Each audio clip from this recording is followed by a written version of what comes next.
It's Thursday, it's 12:15 and we're live in Westminster.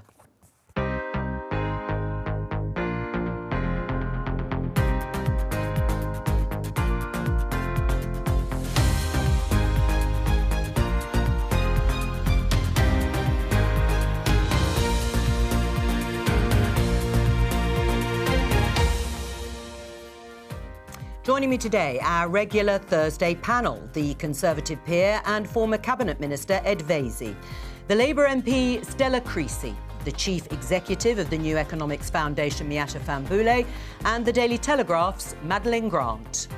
Today, home at last. Nazanin Zaghari-Ratcliffe and Anousheh Ashouri are released from imprisonment in Iran. After the Foreign Secretary cuts the deal, rare praise from the opposition benches. I am grateful to Liz Truss. She did do her work on this. She showed more skills in diplomacy than her bungling boss. After this MP banked £1 million in a year in outside earnings, reform was promised. Your overriding priority is to serve your constituents, and you shouldn't take on any interests external to the House of Commons that get in the way of that. But now the government says it's impractical to limit MPs' second jobs. And a new strategy on overcoming inequality. Are Britain's institutions riddled with racism? The evidence of actual institutional racism, no, that wasn't there. We didn't find that in our report.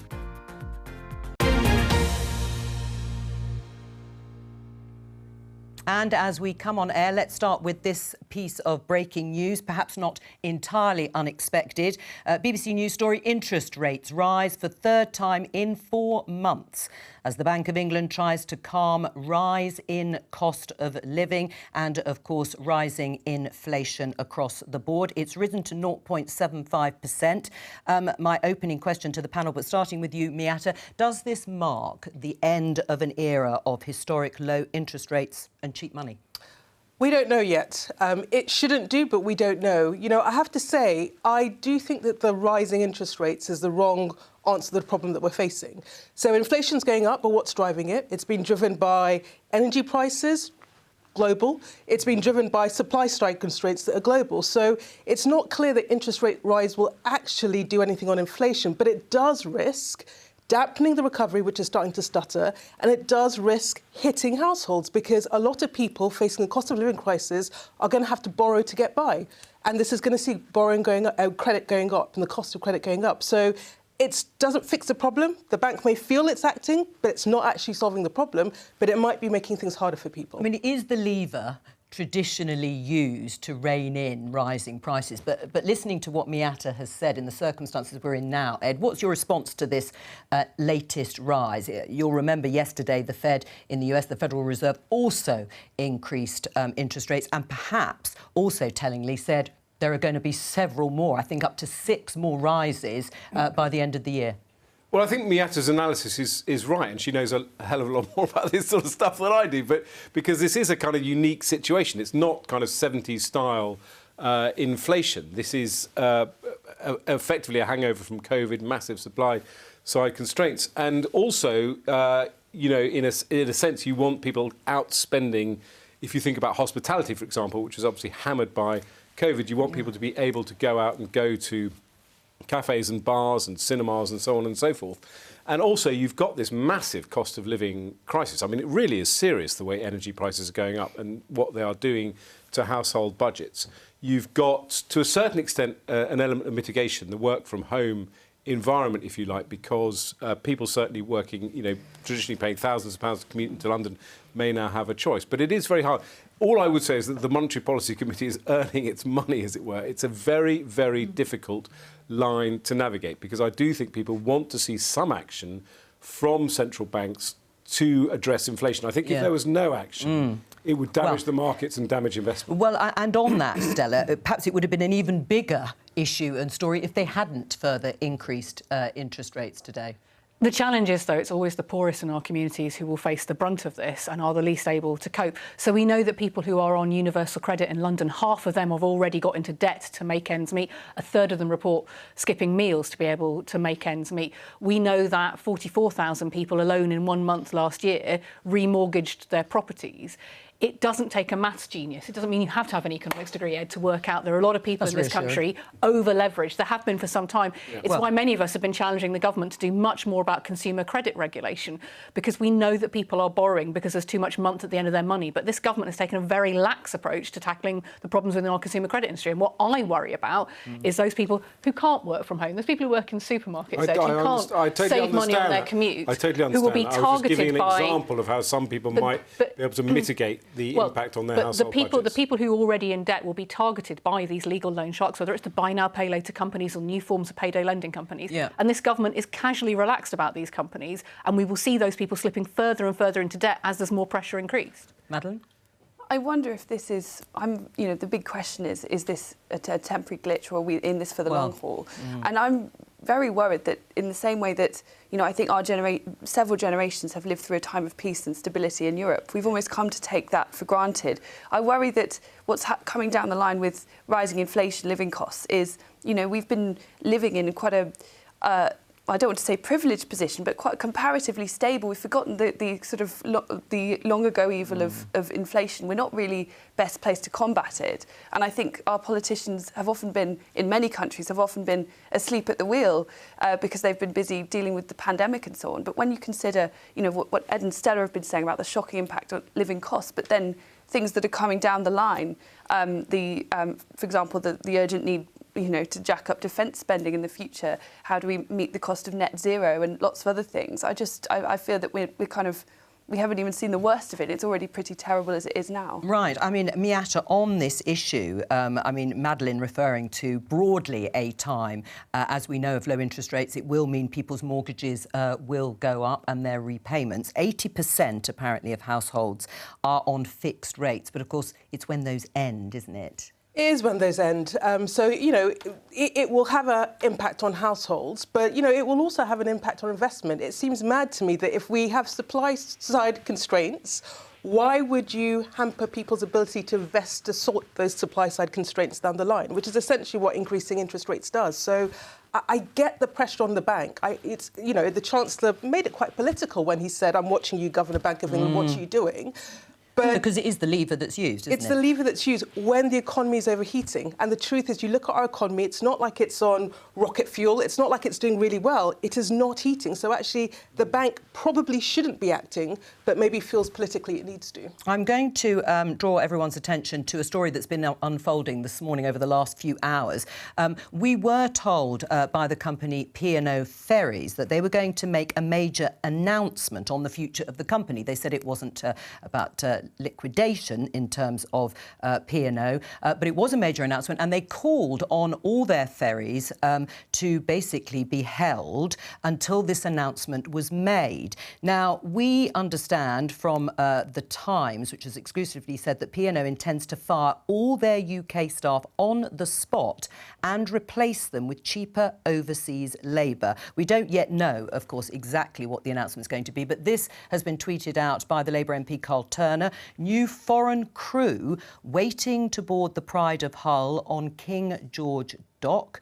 The RMT union sitting in on board the vessel. They will not be boarding her, so they look like they are carrying out a sit-in. We understand that both current officers and ratings are to be sacked. Quite an extraordinary story. Let's catch up with the BBC's business correspondent, Theo Leggett. Theo, what do we know?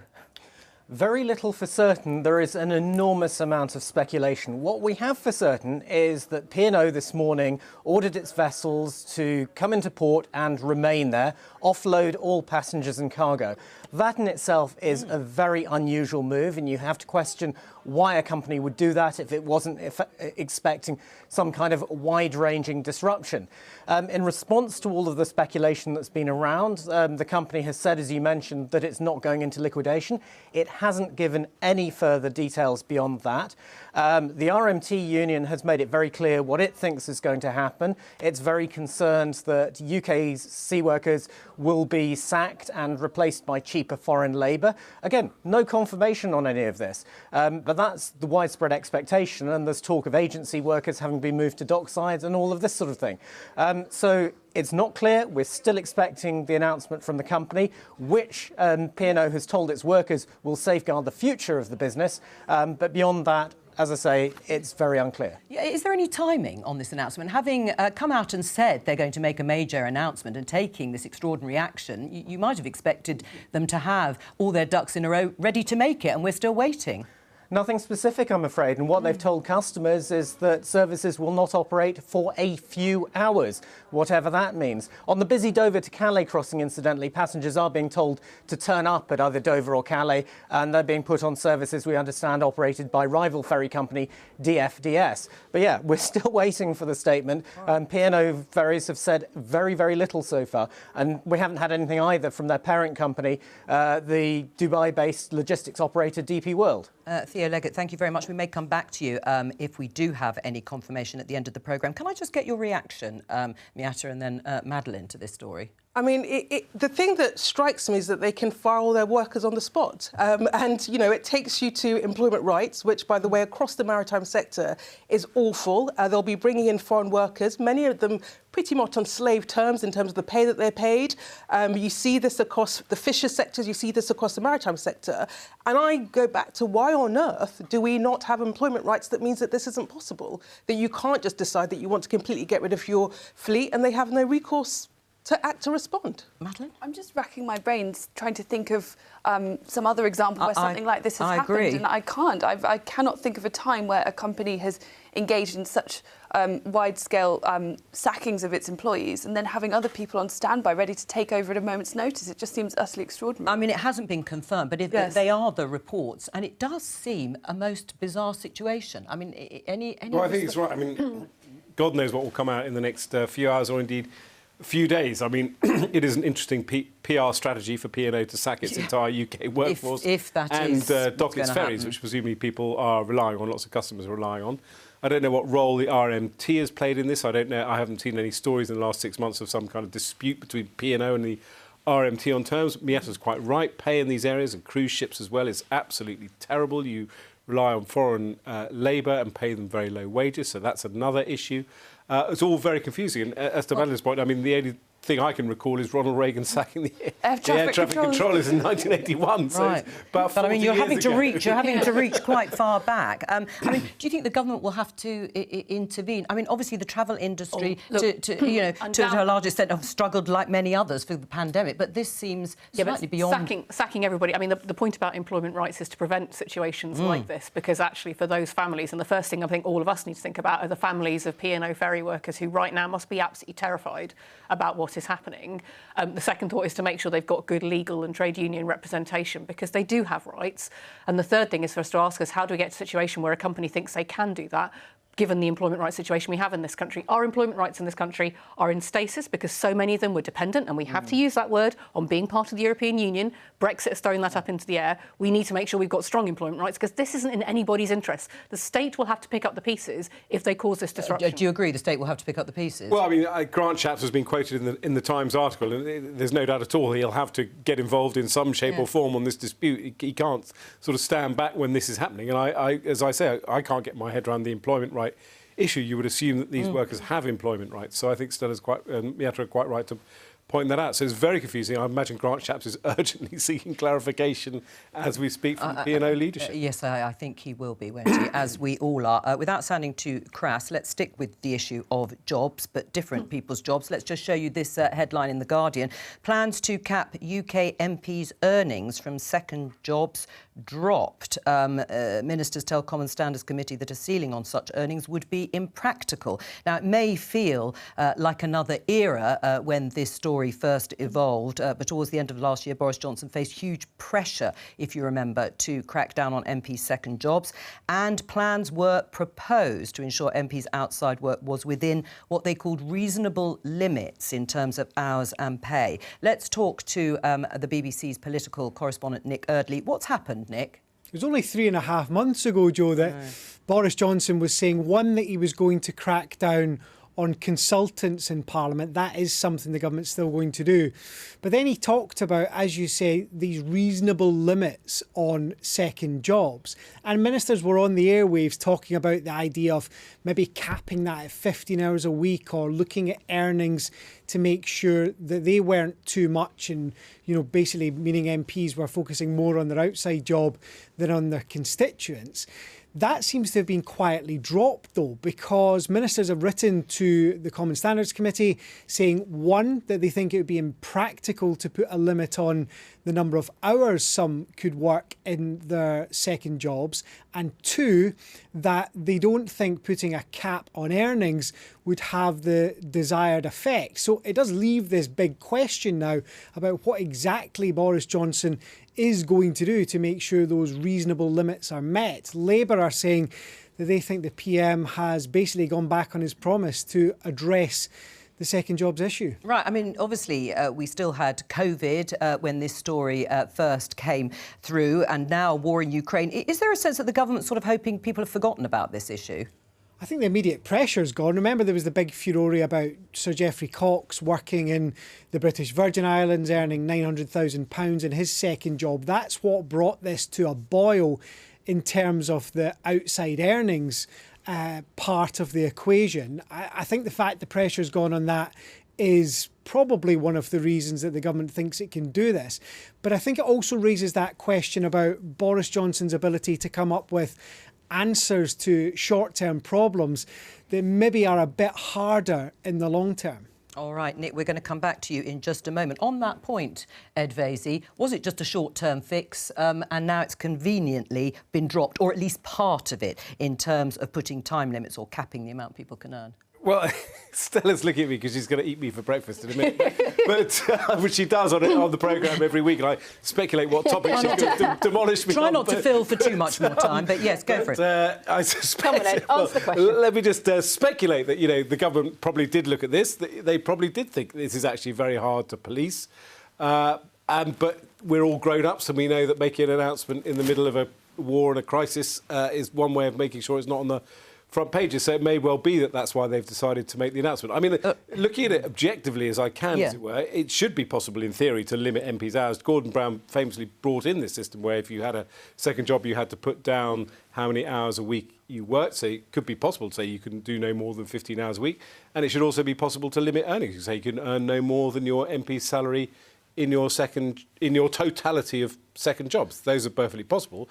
But I could talk obviously for hours about this. One of the debates about second jobs is it's very subjective. So if you write a book or you work in A&E, that's a fantastic thing for an MP to do, and we all praise. We go to their book launch.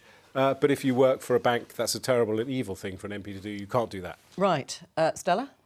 This is why you don't let turkeys decide what's on the menu for Christmas, really, isn't it? And I actually think there will be concern across the House that this looks bad for all of us, because it isn't that difficult to work out what is fair. I think there is a case around professional qualification. So if somebody's a doctor, you probably want them to do a bit of practising to keep their skills up.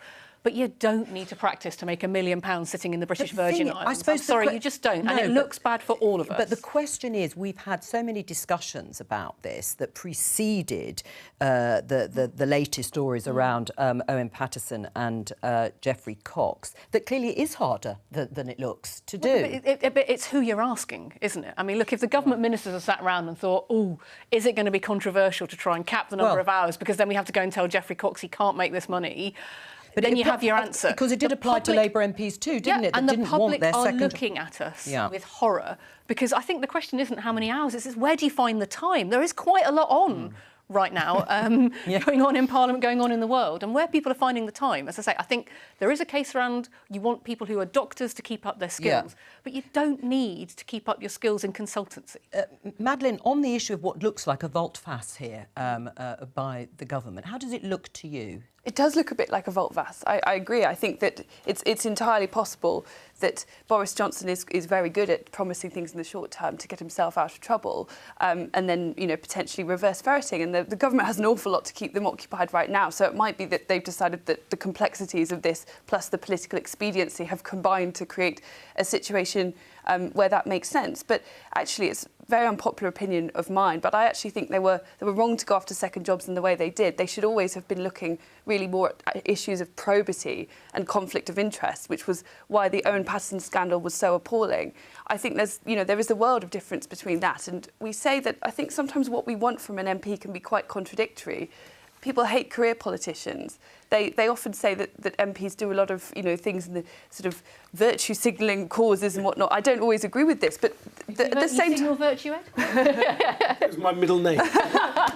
But no, I'm not saying I agree with this point. But on the one hand, we don't like career politicians. On the other hand, we say we want a rich hinterland in Parliament, but I think in practice you go too far clamping down on second jobs, and you do end up with, in practice, more of those career politicians and less hinterland. And on the basis of that, Miata, are there just more important things to be thinking about at this very moment, which is why they're pushing ahead with some of the reform, but not this sort of limiting of hours and time? No, I think they just bottled it. And I think they think that the news agenda is on more important issues in some respects and they can get away from it. But I think this might come back to bite them just because I think it leaves a bad taste in people's mouths. And for me, why the issue was so important, it was a question of, being an MP is really hard. It is a full-time, pretty intense, full-on job. And I think for constituents, it's like, well, is your attention, is your priorities, is your care divided? Because if you're earning 200 grand, 300 grand doing that other job, you'd be right to feel that that's more of a priority because you need to get that income in. So I think it goes to the heart of that.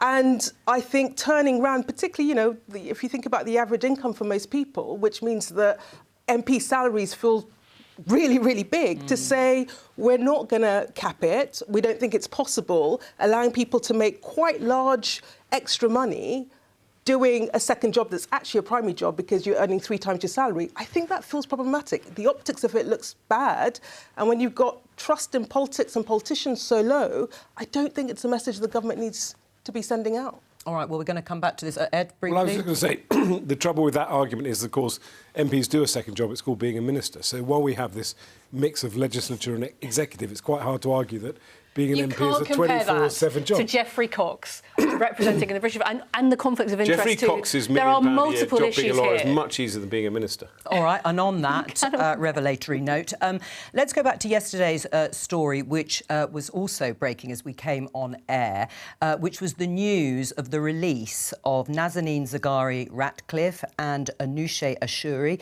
who had been imprisoned in Tehran for nearly 6 years in Nazanin's case. Here they are, by the way, touching down, pictures of them arriving in the early hours of this morning at RAF Bryce Norton.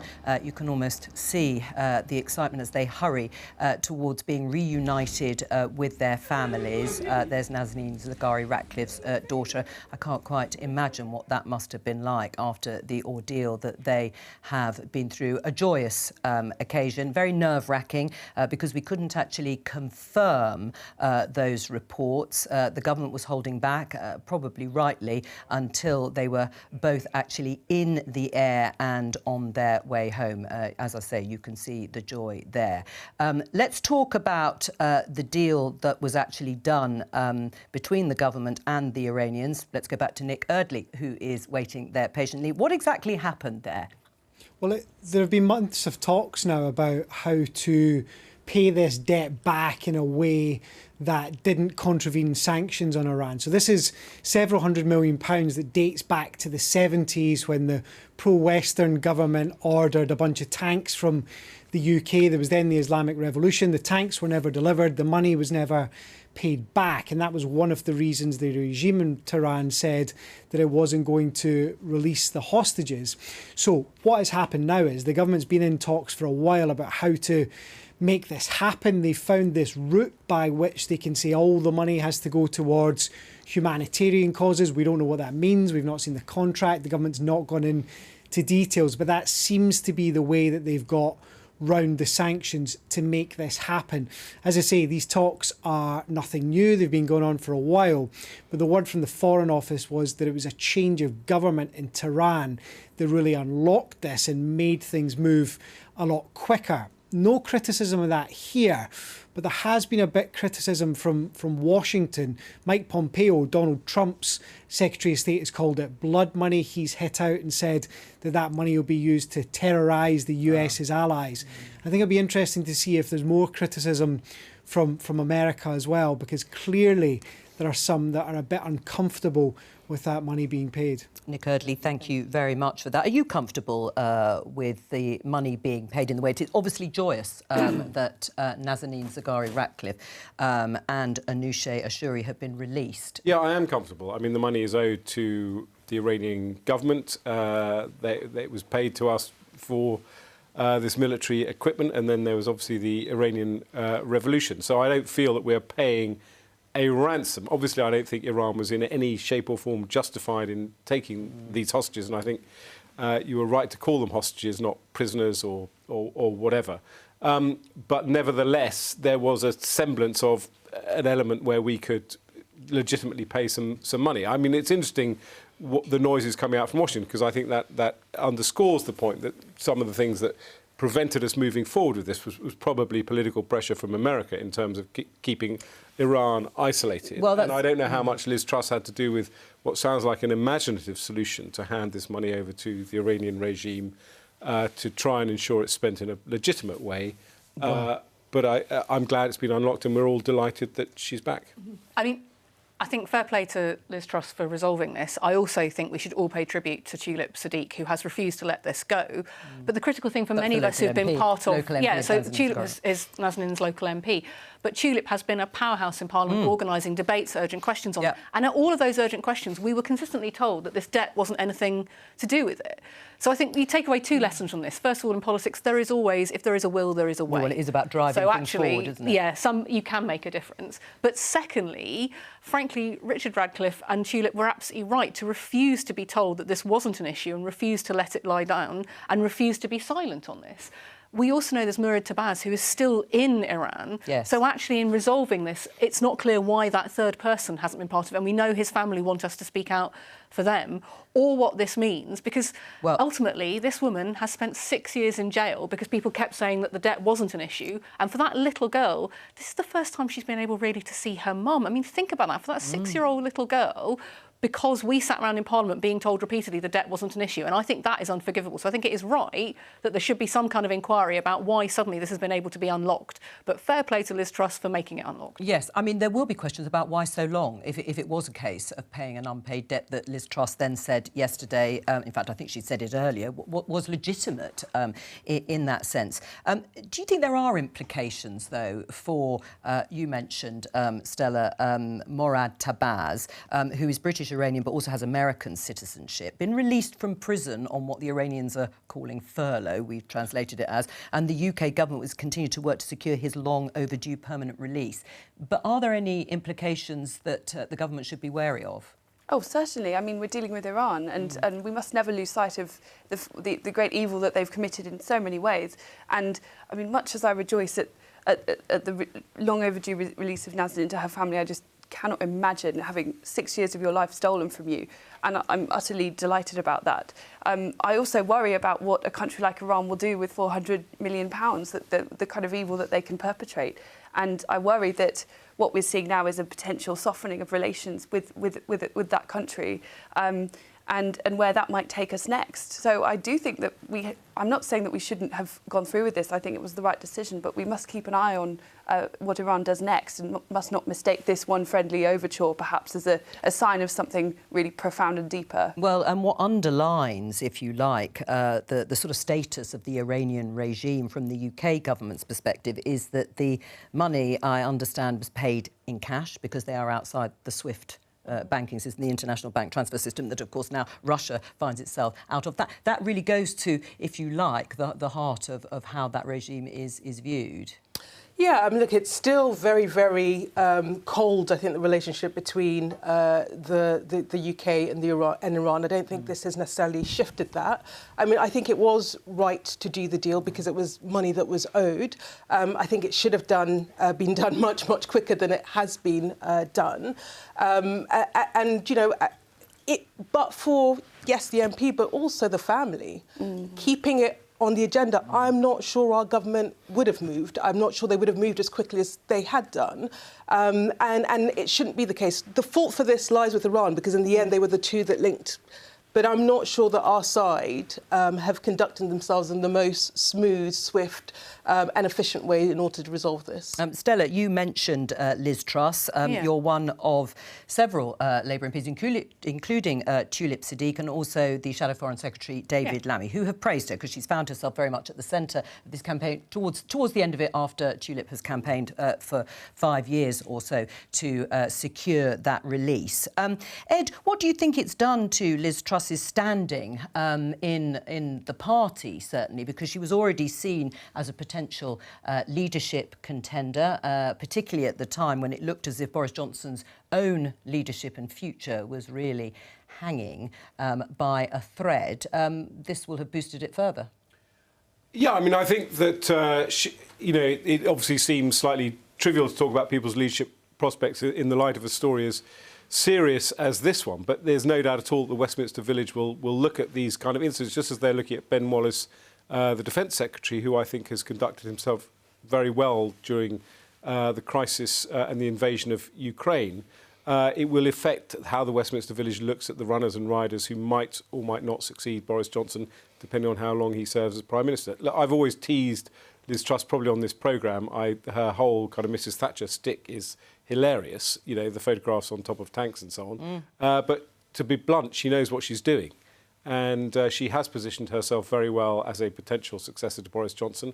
And something like this will, I think, significantly boost her prospects, because it's a real case study of somebody who's got something done, has unlocked a problem that has bedevilled two previous foreign secretaries. But in a way, Boris Johnson has also been given something of a reprieve, if you like, because we've yet to get the reports, the Metropolitan Police report, of course, into all those events at Downing Street and in Whitehall, and we've only had a partial report from Sue Gray.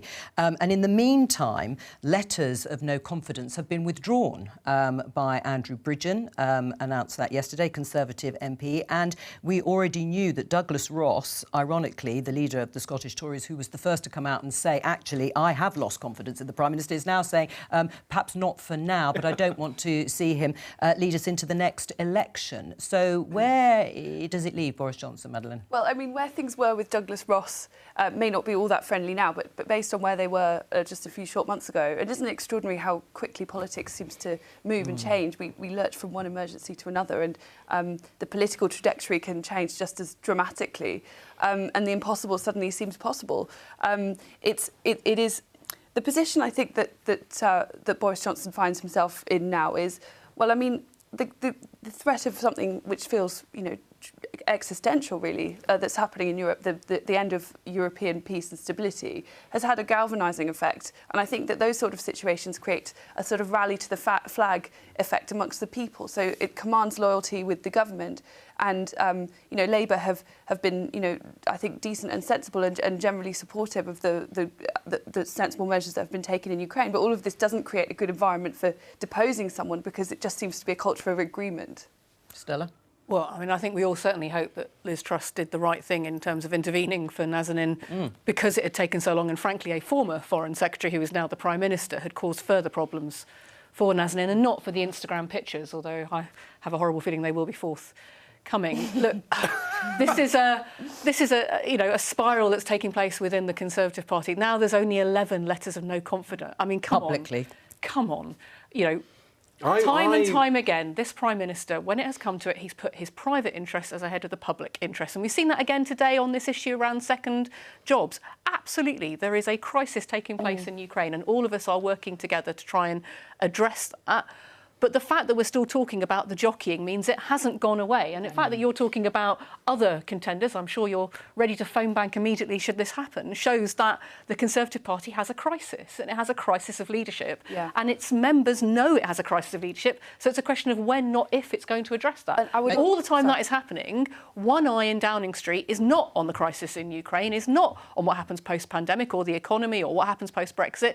It's on what's happening on its backbenches, and that's to the detriment of all of us. I would say, actually, actually perhaps even bigger than all of that, which I agree is very important, is the threat of inflation, which we talked about. No, but in the end, it doesn't matter if it's to do with the global shock. The government in charge always gets blamed for rising inflation and soaring living costs. So that's something that will be tied to this government, you know, come what may. Right. If they don't act, they deserve for it to be blamed on them. Right, That's well, the choice that the Chancellor has next week. Yes, well, we'll come to that, of course, in a special programme next week. I'll make an announcement shortly. But Ed Vaizey, on this idea of crisis of leadership, is it a question of if not when? Is Douglas Ross right? He couldn't commit to Boris Johnson being the person to lead the Conservatives in the next election. That when I was an MP, I missed out on this amazing kind of publicity technique of putting in a letter of no confidence, taking out my letter of no confidence, issuing a press release when I put it in. Regrets, I've had a few. I mean, look, I have really rubbish political antenna, but I have at least been consistent in assuming, because just Boris is this kind of political phenomenon,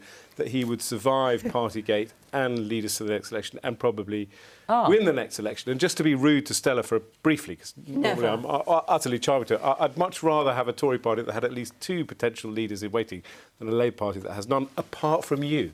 Because the more I come on this programme, are you on the front bench? Because you're really good. You'd be a brilliant leader of the Labour Party. Well, that's probably killed off any chance for you, Stella. He's like a robot.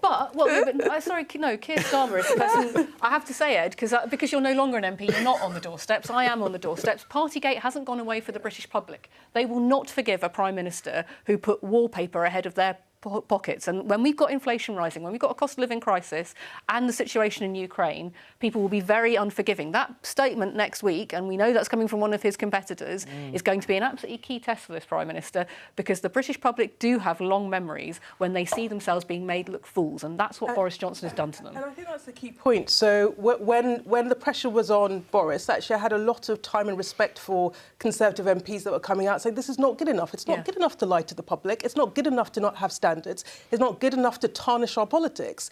And actually the fact that you could forget those principles and say, actually, we're just going to pretend none of that happened, leaves a really, really nasty taste in people's mouths. So he may ride this out. Perhaps his backbenchers don't find the bottle to get rid of him. But, you know, I hope the British public will say we deserve better than this. We're going to talk about the government publishing its Inclusive Britain strategy.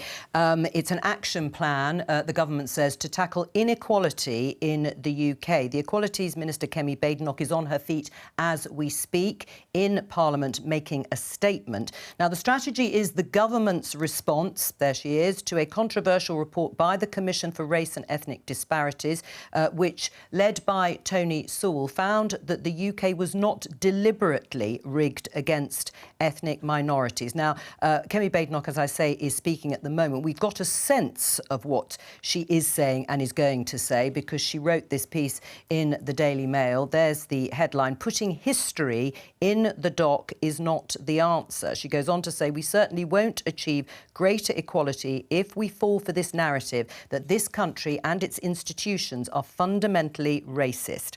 A society that sees everything through the prism of race and ethnicity will never be at ease with itself." Now, you may remember that the Sewell report was launched as a response to Black Lives Matter protests that swept the UK in the summer of 2020. What's your response, Miata, to this strategy that includes something like 70 recommendations, some of them improving things like stop and search, improving, we don't know exactly how, but more scrutiny, looking at the history curriculum in schools. Are these to be welcomed? I think strategy is too strong a word to use for the Inclusive Britain report. I actually read it because I was, before condemning it, I wanted to make sure I'd actually read it. Well and I think it feels like a slap in the face to a lot of people that went out on the streets to protest for Black Lives Matter because they saw and they were living through what they structural racism and they wanted the government to act.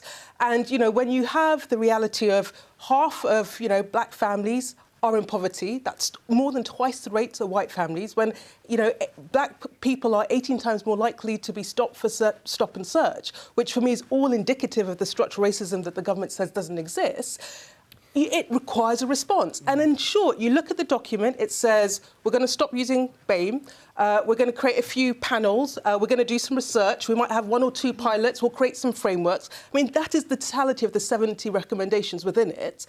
And it's just not good enough. It's actually almost farcical if it wasn't quite so insulting. You know, there are things that you can do, and of course it intersects with class and poverty, but, you know, why not lift our social security system, a living income, so people could afford the basics? That would have a huge impact on BAME communities. Why not ensure that there is a drive for more positive discrimination across our institutions, so that at national level, but also in communities where you've got large demographic of ethnic minorities, we see more representation in the institutions that have impact on people's lives?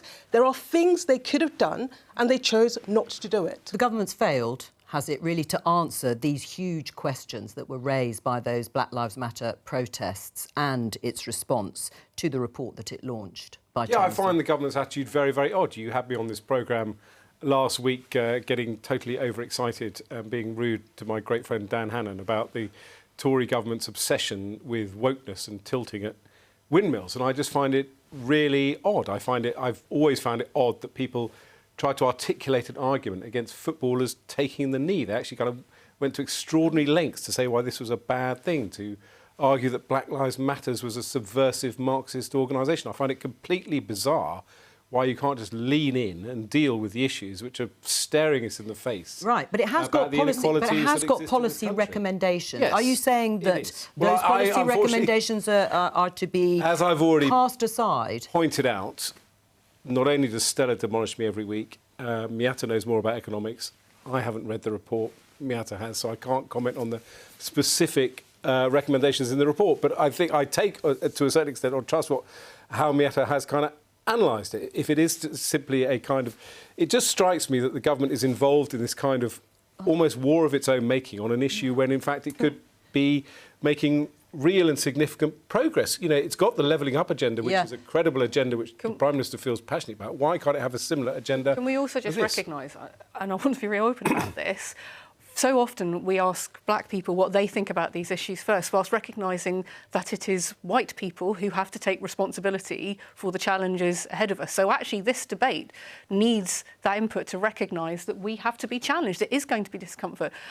In the last 48 hours, I have been deluged by people in my local community who are absolutely horrified that a young black girl in Hackney was strip searched while she was on her period by the police at the behest of a school without the knowledge of her parents. And to have a conversation in Parliament where people like myself and Ed are pontificating about whether or not we have an issue with structural racism doesn't feel very real in the context of those conversations that are happening day to day. I have the privilege to represent a community that is incredibly diverse, and it has taught me so much about the challenges that we face ahead. But when I read the report, and I have, like Miata, read, it doesn't accord with what they are telling me. And I know I have a role as a constituency MP, not to say I speak for Walthamstow, but to provide a platform for those voices to be heard and to challenge it when it is. We're going to ask black people what they should do about it rather than asking ourselves what we all need to do about it to change our culture, to change our society, to be more open. Doing that, Madeleine, in order to do that, do you not need some practical policy recommendations that look at controversial issues like how the curriculum's taught in schools, the stop and search policy by the police? Are these things that should be looked at seriously? Yes, I think they are, but it's it's a big undertaking that this report has set out to do, and it covers areas. It makes all kinds of recommendations, from smaller scale interventions to quite more far-reaching things. I almost think that it set itself. One far-reaching thing in that well, report. I mean, it's sort of. It sort of goes from, for example, it will talk about reforming things like stop and search. That is very. No, it says it's going to give scrutiny powers, which, by the way, already exist, to police and crime. Police crime commissions to look at this. Those powers already exist, and that does not go to the fact that you've got a structural problem. So there are lots of things in there. The point is, do they do anything to fix the problem, or are they just tinkering around so the government can feel like it's doing something but not responding? I think that is my point, really, that it's trying to do. It's covered an incredibly broad range of subjects, but it seems not to have delved particularly deeply into any of them. And actually, I think that there are some things in the report that I very much agree with. I don't actually think that the culture war is totally meaningless. I definitely think the Conservative Party has sometimes gone way too far and been at odds with public opinion. But I think, for example, that having a strong narrative about, I don't know, a narrative that where you look into British history and find aspects of things to be proud of as well as things to scorn about the past. We need those kind of national stories to bind people together. It's actually much more important. Can't deny slavery happened. I'm not denying which is what that report does. I'm not denying that slavery happened. On that note, I'm afraid because we've run out of time, thank you to all of you. I'll see you next week, of course, as will the viewers, and I'll be back with Politics UK tomorrow. Bye-bye.